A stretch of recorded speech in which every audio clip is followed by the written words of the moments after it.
ihr euer Talent jetzt unter Beweis gestellt habt, möchte ich, dass ihr ganz in der Nähe von Rom, aber etwas südlich davon, eine kleine Stadt gründet. Damit die Stadt eine bescheidene Größe erreicht, müsst ihr mehr Güter und Dienstleistungen anbieten als beim letzten Mal. Schmiedet eure Pläne mit Umsicht. Roms Senat erwartet einen guten Profit aus dem Anfangskapital, das er euch anvertraut. Eure neue Provinz ist reich an Bodenschätzen. Etabliert Gewerbestätten und Handelsrouten und exportiert Güter, um die zusätzlichen Gelder zu erwirtschaften, die ihr dringend brauchen werdet. Stellt außerdem sicher, dass eure Bürger ihre Steuern auch wirklich bezahlen. Des Weiteren solltet ihr ein Dock bauen, damit ihr auch zur See Handel treiben könnt. Baut ein Dock am Fluss mit dem Treibgut und stellt sicher, dass sich in dessen Nähe ein Lagerhaus befindet, in dem Exporte gelagert und Importe angenommen werden können. Sobald ihr eine Seehandelsroute eröffnet und eurem Handelsberater sagt, welche Güter ihr kaufen und verkaufen wollt, werden Handelsschiffe an eurem Dock anlegen. Wie die meisten Gebäude muss auch das Dock Zugang zur Straße und zu Arbeitskräften haben. Meine Ansprüche an euch sind nicht übermäßig hoch. Ich werde eure Leistung bewerten. Die Ziele, die ich euch gestellt habe, sind jedoch recht einfach. Alles Weitere, um das ich euch bitte, solltet ihr eigentlich mit Leichtigkeit erbringen können. Ich wäre besonders erfreut, wenn ihr meine Wünsche schnell erfüllen würdet. Oh, noch ein Wort zur Vorsicht. Nehmt euch jeden Bericht zu Herzen, der etwas über eine Verschlechterung in der Stimmung eurer Bürger sagt. Eure Untertanen werden nicht sehr nachsichtig sein, nur weil ihr euren Beruf als Regierungsbeamter noch nicht sehr lange ausübt. Wenn eure Stadt hohe Steuern, niedrige Löhne, wenig Nahrungsmittel oder eine hohe Arbeitslosigkeit aufweist, ist es sehr schwer, neue Immigranten anzuziehen und die Bewohner rutschen ins kriminelle Milieu ab. Eure Berater stehen euch mit Rat und Tat stets gern zur Seite. Das Geheimnis guter Regierungsarbeit liegt zum großen Teil darin, alle zur Verfügung stehenden Informationen auch tatsächlich zu nutzen. Läuft einmal etwas nicht so, wie ihr euch das vorstellt, solltet ihr euch die Zeit nehmen, herauszufinden, warum das so ist und damit einen Weg finden, das Problem zu korrigieren. Capua ist keinerlei militärischer Bedrohung ausgesetzt. Ihr könnt euch also vollkommen auf die Verwaltung der Stadt konzentrieren. Hallo, herzlich willkommen zu meinem Let's Play Caesar 3. Ich bin euer Dominus und wir spielen die Kampagne Capua, unsere erste Kolonie. Nun sollen wir unsere erste Stadt errichten mit einer Bevölkerung von 2500 Einwohnern und der Imperator gibt uns jetzt Wertungen vor, die wir entsprechend zu erreichen haben. Eine Wohlstandswertung von 10, Gunstwertung von 60, Kulturwertung von 35 und die Friedenswertung von 20. Zu den einzelnen Wertungen werde ich in dieser Kampagne noch einiges sagen. Gut, dann schauen wir mal auf die Karte. Wir gehen in den Pausenmodus und dann schauen wir mal. Wir haben hier den Fluss und hier haben wir dieses Treibgut, von dem der Imperator gesprochen hat. Das Treibgut ist immer ein Indiz, dass dieser Fluss schiffbar ist und hier entsprechende Seehandelsrouten errichtet werden können. Gut, schauen wir mal weiter. Wir haben hier einen großen Wald. Wir haben hier in dieser hinteren Ecke die landwirtschaftlichen Flächen, die hier so um einen kleinen See gehen. Also wir brauchen definitiv 2 Stadtbezirke, um die Einwohnerzahl zu erreichen. Was können wir denn anbauen? Weizen, Obst und Oliven.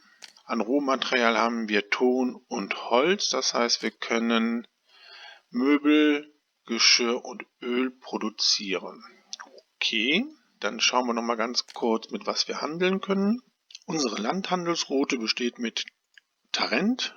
Tarent kauft bei uns Geschirr und verkauft uns Möbel und Wein. Unsere Seehandelsroute besteht mit Syrakusee. Syrakusee kauft Möbel, Olivenöl und Oliven und verkauft uns Marmor und Fleisch. Dann würde ich vorschlagen, bauen wir hier unser erstes Stadtgebiet hin, werden das hier entsprechend versorgen und werden dann mit Tarent entsprechend Handel betreiben. Und wenn das alles hier aufgebaut ist und funktioniert, werden wir hier das zweite Stadtgebiet aufbauen, hier das Dock bauen, um mit Syrakuse entsprechend Handel zu betreiben. Dann würde ich sagen, fangen wir mal an. Geschwindigkeit runtersetzen. Und dann planieren wir erstmal großzügig, damit wir genug Platz zum Bauen haben. Okay, dann errichten wir mal unsere Stadt. So, unser erstes Stadtgebiet haben wir errichtet im Grundaufbau. Wir haben jetzt auch einen Arzt, den wir entsprechend hier gebaut haben. Und ich gehe zu meinem Arbeitsberater und werde direkt die Prioritäten setzen.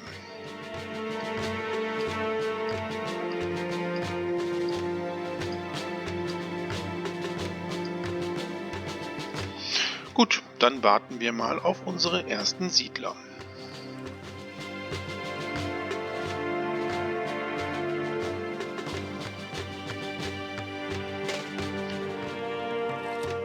Nachdem jetzt die Parzellen alle besiedelt sind, fangen wir mit der Nahrungsproduktion an.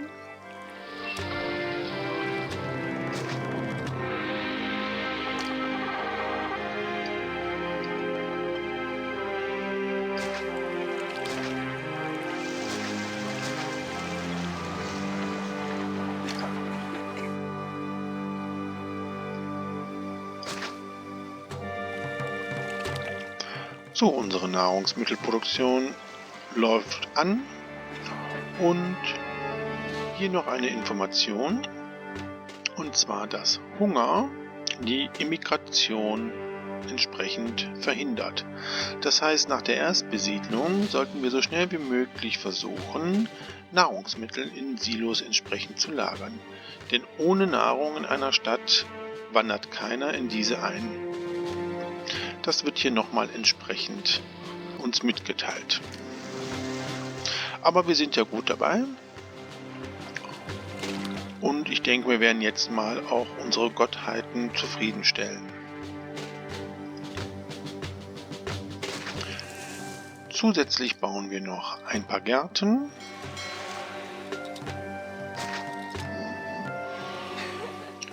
Wir haben jetzt genug Nahrungsmittel im Silo. Errichten wir den Markt, und mit der Entwicklung werde ich gleich den Senat bauen. Den baue ich hier hin.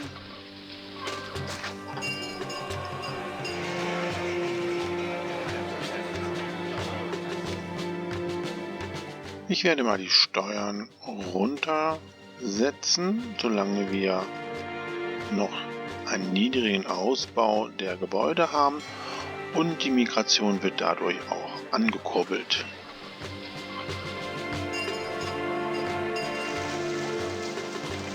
Dann errichten wir unsere ganzen Dienstleistungsgebäude wie die Schule, das Theater mit der Künstlerkolonie, das Badehaus, und wir bauen auch direkt schon eine Bibliothek.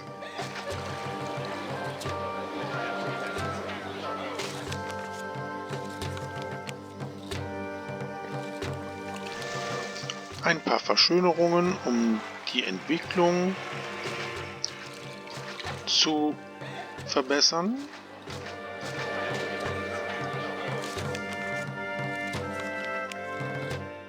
Und dann würde ich vorschlagen, beginnen wir mit der Geschirrproduktion. Allerdings brauchen wir noch etwas mehr Bevölkerung. Ja, und wir können jetzt auch in die Steuern entsprechend auf 7% stellen. Wir haben jetzt hier mit der kleinen Casa schon einen guten Ausbau. Dann werde ich hier diese Parzellen auch noch ausweisen, damit wir genug Mitarbeiter haben, wenn ich jetzt mit der Geschirrproduktion beginne.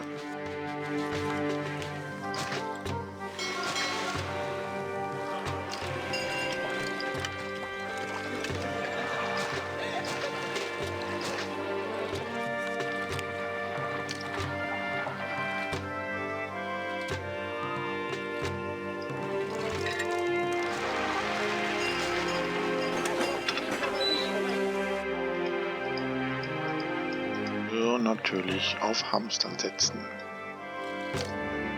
Obwohl wir es noch nicht benötigen, werde ich jetzt trotzdem schon eine kleine Möbelproduktion errichten.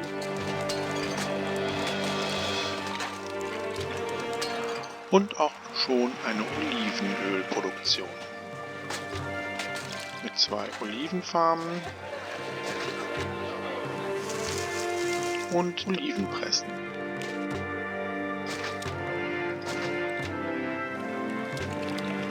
Das Lagerhaus für die Oliven errichten wir hier und stellen es entsprechend ein.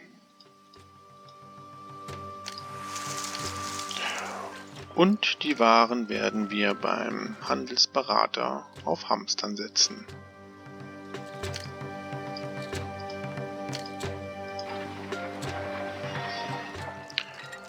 So, das sieht schon ziemlich gut aus. Wir müssen jetzt noch warten, bis wir genug Geschirr im Lagerhaus haben, da wir die Ware exportieren und unsere Stadt sie entsprechend benötigt.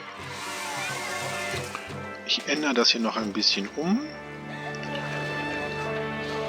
Und zwar werde ich hier direkt schon 2 Obstplantagen bauen, damit wir schon eine zweite Nahrungsart haben.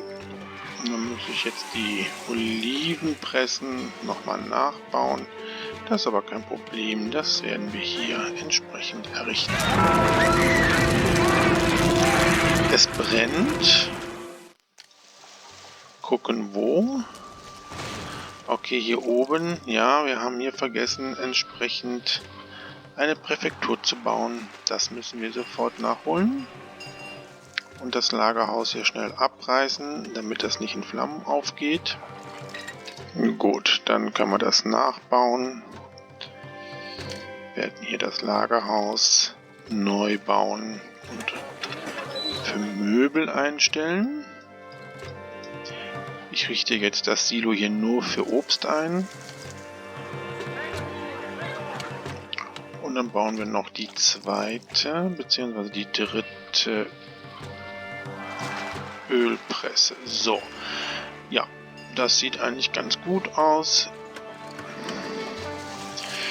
Ich gebe jetzt mal Geschirr frei, damit ich hier entsprechend eine Stadtentwicklung habe und dass wir hier schon die ersten Exporte starten können.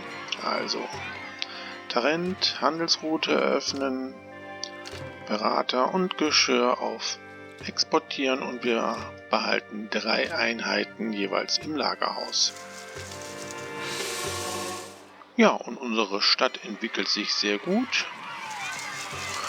Neue Siedler strömen in die Stadt. Ich denke, ich werde gleich mal die Geschirrproduktion noch etwas erhöhen. Unsere Gottheiten sind entzückt, das ist sehr schön. Hier diese Farm ist noch nicht besetzt. Dann bauen wir hier auch noch eine kleine Siedlung hin.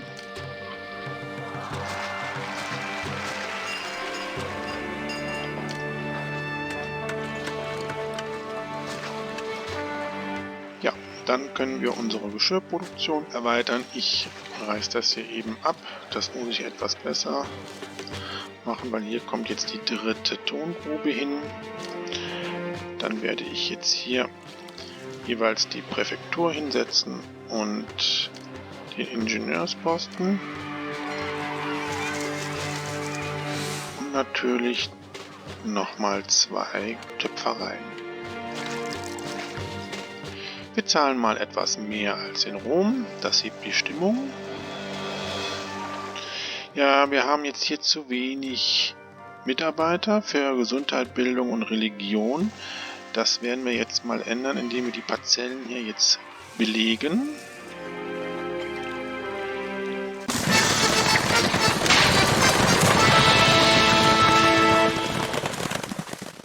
Mit den Wertungen, die wir jetzt erreichen müssen, stellt der Imperator uns Forderungen, die wir in einer bestimmten Zeit, nämlich hier in 12 Monaten, erfüllen müssen.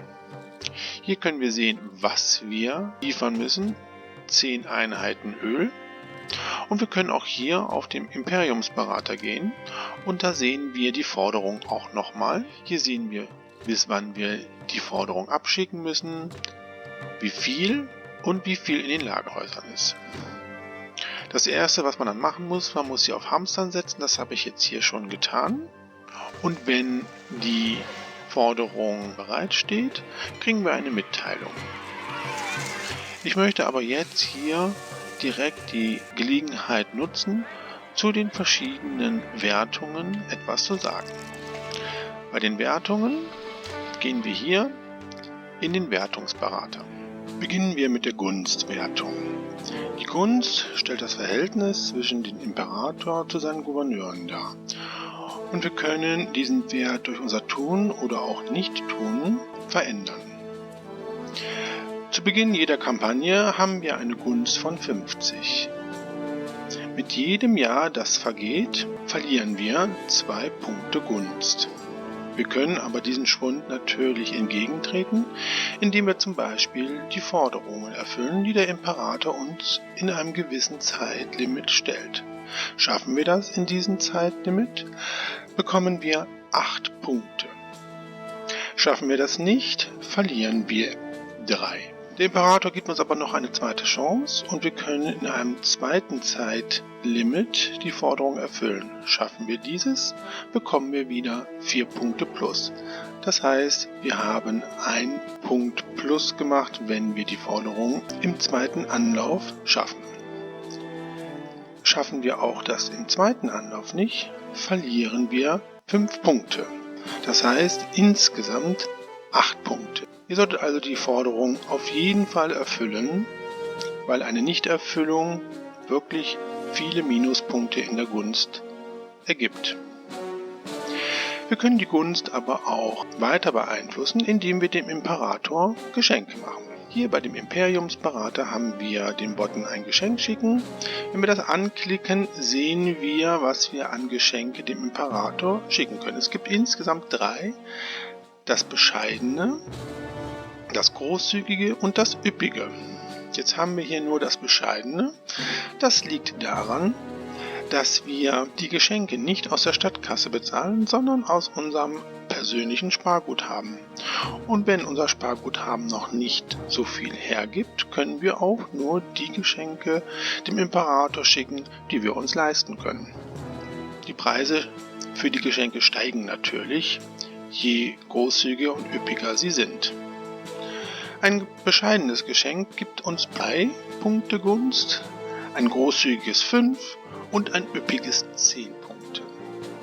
Die Gunstwertung fällt auch, wenn ihr euch ein Gehalt aneignet, welches nicht eurem Stand entspricht. Wieder im Imperiumsberater können wir hier sehen, was unser Stand ist und welches Gehalt wir bekommen. Nehmen wir jetzt ein Gehalt, was über unserem Stand ist, missfällt das dem Imperator sehr und wir verlieren pro Jahr, wo wir dieses Gehalt uns aneignen, 5 Punkte. Jetzt ist natürlich die Frage, was ist, wenn ich mir ein geringeres Gehalt aneigne? Das bewirkt, dass wir pro Jahr nur 1 Punkt Gunst verlieren. Also kann man sagen, haben wir ein Gehalt, was unter unserem Stand ist, verlieren wir 1 Punkt pro Jahr. Das Gehalt, was unserem Stand entspricht, -2 und das, was da drüber ist, -5. Haben wir eine Gunst von 10 erreicht, ist unser Ansehen beim Imperator so niedrig, dass er uns nicht mehr für fähig hält, als Gouverneur tätig zu sein und er schickt uns eine große kaiserliche Armee, um uns abzusetzen. Diese Armee erreicht unsere Stadt in einer gewissen Zeit. Sie fällt in unsere Stadt ein und setzt uns ab. Und damit ist auch das Spiel dann beendet. In der Zeit, wo diese kaiserliche Armee auf dem Weg ist, haben wir die Möglichkeit, die Gunst wieder auf 40 zu erhöhen. Wenn wir das geschafft haben, ist die Gefahr der Absetzung gebannt. Es gibt Spieler, die ihr Militär so gut aufgerüstet haben, dass sie sogar gegen diese große kaiserliche Armee kämpfen und gewinnen. Die Friedenswertung. Die Friedenswertung steigt mit jedem Jahr, wo wir in Frieden in unserer Stadt leben können. Werden wir von Feinden und Invasoren angegriffen und diese zerstören Gebäude und Eigentum unserer Stadt, fällt diese Wertung. Können wir aber durch eine Armee den Angriff verteidigen, steigt sie trotzdem, sofern keine Gebäude zerstört worden sind. Sie fällt aber auch, wenn wir Aufstände innerhalb unserer Stadt haben. Aufstände sind immer das Ergebnis einer langen Unzufriedenheit in der Bevölkerung, hervorgerufen durch zu wenig Lohn, zu hohe Steuer, kaum Nahrungsmittel. Wird dieses nicht entsprechend behoben, wird es am Ende Aufstände in unserer Stadt geben und die Bevölkerung rebelliert und zerstört ebenfalls Gebäude. Dann sinkt die Wertung ebenfalls. Die Wohlstandswertung zeigt an, wie wohlhabend unsere Stadt ist. Sie wird durch viele Faktoren beeinflusst. Die Wohlstandswertung steigt, wenn wir zum Beispiel eine niedrige Arbeitslosenquote unter 10% haben, wenn wir eine positive Stadtbilanz haben, wenn wir die Forderungen des Imperators im gesetzten Zeitrahmen erfüllen, wenn wir höhere Löhne bezahlen als Rom, wenn unsere Wohngebäude sich weiterentwickeln, wenn wir mehr als nur eine Nahrungsmittelart unseren Bürgern zur Verfügung stellen und wenn wir ein Hippodrom bauen. Im Gegenzug sinkt natürlich die Wohlstandswertung, wenn wir eine hohe Arbeitslosenquote haben, über 10%, eine negative Stadtbilanz, wenn wir die Forderungen nicht erfüllen können, wenn wir niedrigere Löhne zahlen als Rom. Die Kulturwertung ergibt sich aus der Gegenüberstellung der Gesamtzahl der Kulturgebäude, das beinhaltet Bildung, Unterhaltung und Religion, mit der entsprechenden Bevölkerungszahl. Das heißt also, wie viele Kulturgebäude stehen unseren Bürgern zur Verfügung. Das können wir jeweils hier bei dem Bildungsberater und bei dem Unterhaltungsberater sehen. Ich klicke das mal an. Wir sehen, dass wir ein Theater haben. Das kann für 500 Personen Unterhaltung bieten und die Versorgung ist durchschnittlich.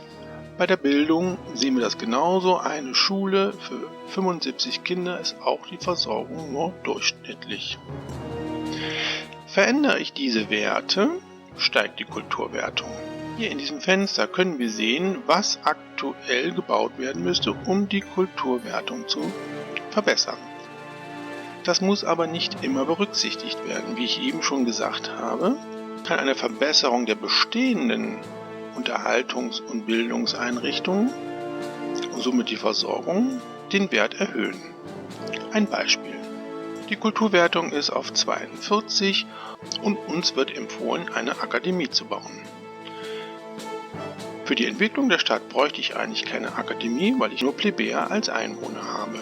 Ich werde jetzt mal ein Theater zusätzlich bauen und eine Schule und dann können wir mal sehen, wie sich die Kulturwertung verändert. Wir sehen hier nochmal, die Versorgung ist durchschnittlich bei Theater und auch durchschnittlich bei der Schule. Und jetzt baue ich mal diese beiden Gebäude und wir schauen, wie sich die Werte verändern. Die Schule ist jetzt aktiv, wir haben jetzt 2 Schulen und wir sehen, dass jetzt die Versorgung sehr gut ist. Und beim Theater das gleiche. Wir haben eine sehr gute Versorgung. Bei den Unterhaltungsgebäuden müsst ihr daran denken, dass natürlich nicht nur der Betrieb der Gebäude gewährleistet sein muss, sondern dass auch die Spezialisten, in dem Fall jetzt die Schauspieler, auch vorhanden sein müssen. So, wir sehen, die Versorgung haben wir verbessert. Wie hat sich das jetzt auf die Wertung ausgewirkt? Und wir sehen, dass der Wert auf 62 gestiegen ist, obwohl wir jetzt keine Akademie gebaut haben. Das heißt, wir können diesen Wert durchaus durch die Verbesserung der bestehenden Gebäude aus Bildung, Unterhaltung und Religion erhöhen. Allerdings verändert er sich natürlich, sobald wir wieder mehr Bevölkerung haben. Darauf einfach immer achten und die beiden Berater hier entsprechend immer mal konsultieren. Wir werden jetzt unser Stadtgebiet weiterentwickeln, indem wir ein Amphitheater mit der Gladiatorenschule bauen. Und ich glaube, ich werde noch einmal eine Tongrube und 2 Töpfereien bauen. Das werde ich hier machen. Einfach um genügend Exporte mit Geschirr zu gewährleisten.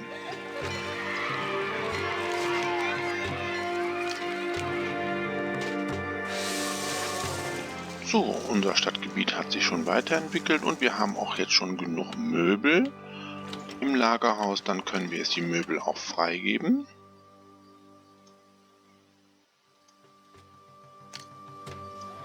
Und auch die nächste Entwicklung starten. Wir schauen mal kurz zu unseren Beratern. Ja, wir brauchen jetzt erstmal jede Menge an neuen Mitarbeitern, gerade Religion, Regierung, Gesundheit und Bildung, weil zu wenig Mitarbeiter in den Tempeln bewirkt, dass unsere Götter mit uns nicht mehr ganz so zufrieden sind. Aber wir können jetzt schon mal ein Fest feiern. Das haben wir ja jetzt schon die ganze Zeit nicht mehr gemacht. Und wir fangen an mit Ceres. Ja, aber hier sehen wir schon, die Entwicklung geht weiter und neue Bürger kommen. 1000 Einwohner zählt jetzt unsere Stadt. Auch interessant, wenn wir einen entsprechenden Stand bei der Bevölkerung erreicht haben, ändert sich auch die Musik. Gut, mit dem nächsten Überschuss an Arbeitskräften werden wir nochmal unsere Götter zufriedenstellen, indem wir Tempel bauen.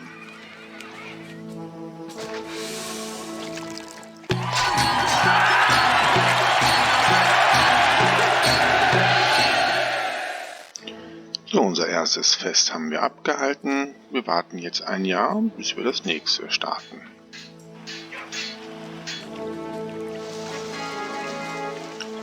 So, unsere Lieferung an den Imperator steht bereit. Dann werden wir jetzt mal direkt das entsprechend wegschicken. Und Öl können wir entsprechend freigeben. Ja, ich baue noch eine Obstfarm hierhin. Und dann ist das Stadtgebiet eigentlich so weit entwickelt. Wir werden noch den Barbier bauen. Mit dem Barbier und dem Öl haben wir die Entwicklung zu den großen Insulars. Mit dem Stand können wir unser zweites Wohngebiet entwickeln. Wir entwickeln unser Wohngebiet hier in diesem Bereich, damit wir wieder das Dock errichten können. Dafür werden wir hier wieder großzügig roden und auch hier die Straße entfernen, damit wir hier genügend Platz haben. So, unser Stadtgebiet haben wir hier entsprechend errichtet und wir fangen direkt an, entsprechend Nahrungsmittel zu produzieren.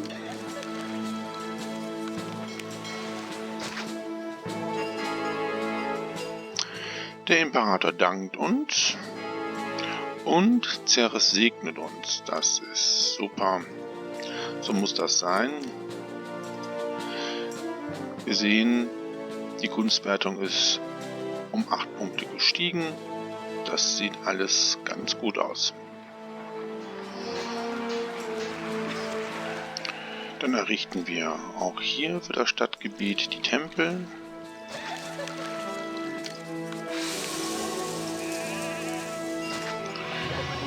Dann können wir jetzt den Markt errichten. Und mit der Entwicklung und den neuen Arbeitskräften werden wir jetzt hier oben das Dock bauen und den Handel mit Olivenöl über See starten. Ich baue direkt 2.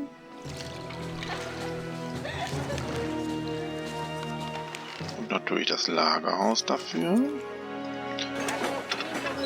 Das stellen wir ein. Möbel. Öl soll gefordert werden. Und Oliven nehmen wir auch noch an. Alles das, mit dem wir nachher handeln wollen. So, hier kommt meine kleine Siedlung hin. Ingenieursposten. Präfektur. Ja, und dann starten wir auch jetzt die Olivenölproduktion hier in dem Stadtgebiet. Lagerhaus für Öl.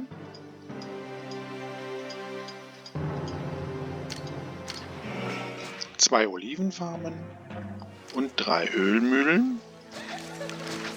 Sehr gut. Ja, jetzt brauchen wir erstmal wieder Mitarbeiter. Ja, dann bauen wir jetzt hier noch die eine Weizenfarm hin. Dann haben wir hier aber auch für die Nahrungsproduktion, glaube ich, genug. Gut, dann können wir die Handelsroute nach Syrakusa öffnen. Und Öl entsprechend exportieren. 3 sollen in den Lagerhäusern bleiben. Oliven können wir auch entsprechend exportieren.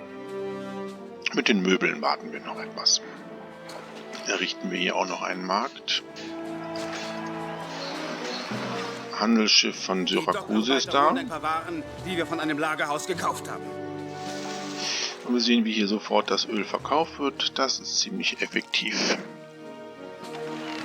Ja, und unsere Einnahmen steigen jetzt dank dem Olivenölexport. Wir verschönern das mal jetzt hier.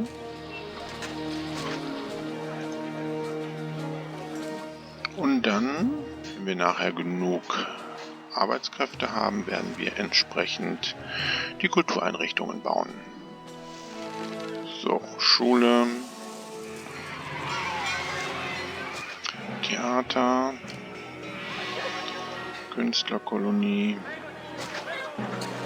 Ja, ein neues Fest wäre auch mal wieder nötig. Jetzt nehmen wir Neptun. Mal hier ein bisschen verschönern. Ja, ich würde vorschlagen, wir machen jetzt die Geschirrproduktion. Dafür werde ich jetzt das Gebiet hier auch nochmal neu besiedeln. Und dann drehen wir mal die Karte, weil ich die Geschirrproduktion hier entsprechend bauen möchte.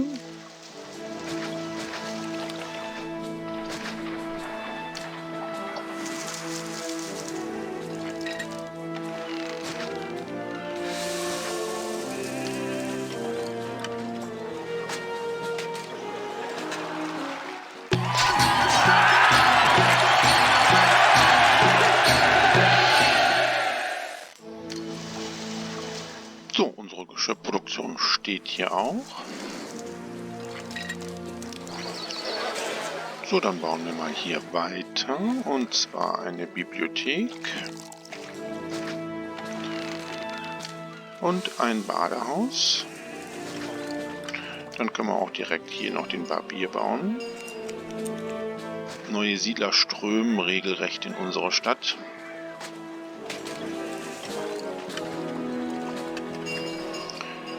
Ja.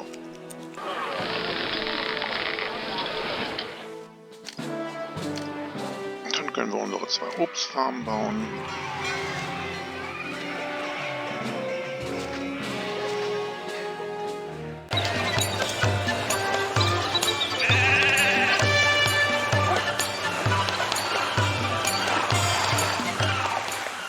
Ja, wir haben 2000 Einwohner in unserer Stadt, noch 500, und wir haben entsprechend das Bevölkerungsziel erreicht. Dann machen wir direkt schon unsere Möbelproduktion.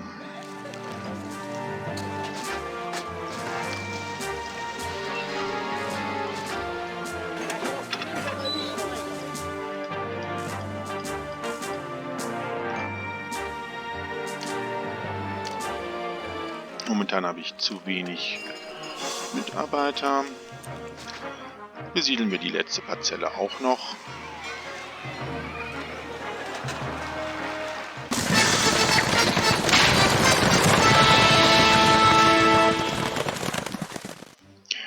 Nun möchte der Imperator 15 Einheiten Öl haben, aber mit unserer guten Olivenölproduktion hier sollte das kein Problem sein. Öl eben schnell auf Hamstern setzen.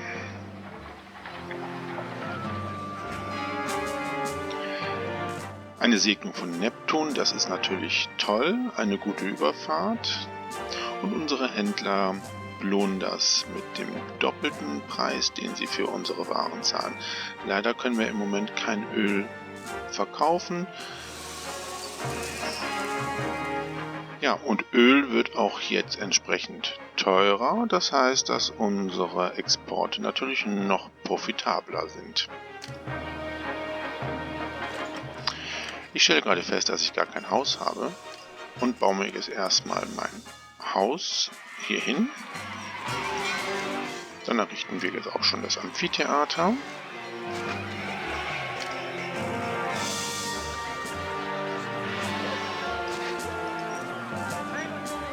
Und wir bauen hier auch noch mal ein paar Plätze, damit wir eine schöne Entwicklung haben.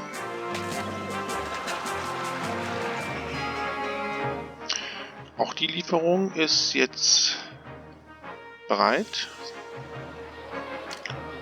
Okay, dann hinfort und schnell wieder exportieren und nutzen.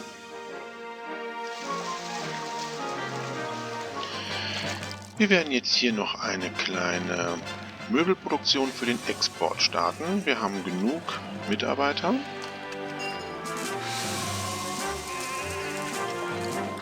Ja, das sieht auch alles sehr gut aus. Wir gucken mal, wie unsere Wertungen momentan sind. Kultur braucht noch was, Wohlstand haben wir geschafft, Frieden brauchen wir auch noch ein bisschen was und Gunst natürlich auch. Aber die sollte jetzt gleich steigen. Ja, wir bauen, glaube ich, noch ein Theater.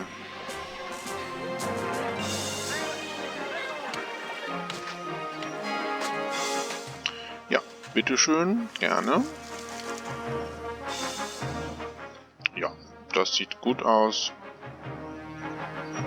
So, dann wieder ein Fest. Ja. Da kommt jetzt Merkur dran. Ja, das sieht ganz gut aus. Wir bauen nochmal Tempel.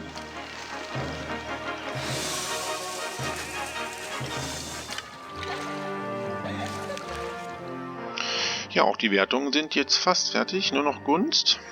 Und wir brauchen noch ein paar Bewohner. Deswegen werde ich hier jetzt noch ein paar Parzellen ausweisen. Ein bisschen schick machen mit Gärten.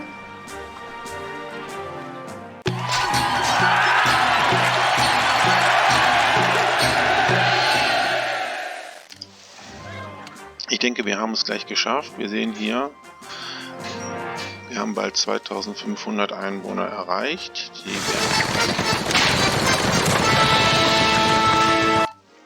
Obst hamstern.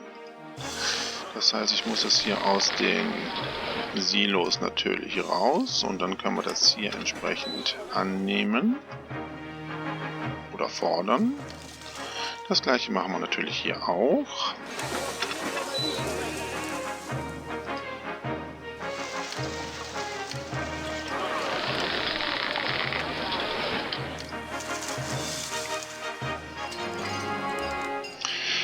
Ja, und es hat uns auch Merkur gesegnet, indem er ein Silo entsprechend gefüllt hat. Und das sehen wir hier. Das ist jetzt komplett mit allem gefüllt, was es gibt. Ja, ich muss trotzdem hier auch noch das Wohngebiet entsprechend ausbauen, weil uns immer noch ein paar Bürger fehlen für unser Bevölkerungsziel. Ja, wie gesagt, das ging jetzt relativ schnell mit dem Obst.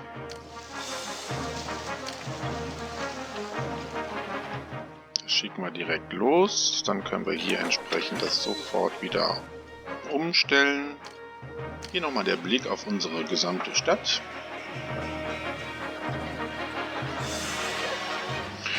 Und ich denke, mit der Lieferung Obst an den Imperator werden wir die entsprechende Gunstwertung bekommen. Hier. Ja, wir sehen, das hat so funktioniert. Und wir nehmen die Beförderung natürlich an zum Architekten.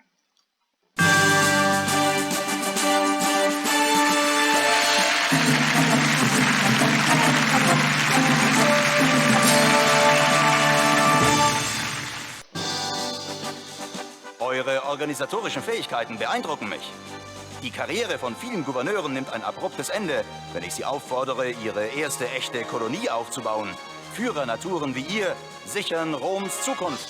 Und jetzt könnt ihr euren Erfolg wiederholen. Oder war das alles einfach nur Glück? Wir wollen den Imperator natürlich nicht enttäuschen. Und wir werden uns mit der nächsten Kampagne beschäftigen, nämlich mit Tarraco. Ich sage Tschüss, euer Dominus.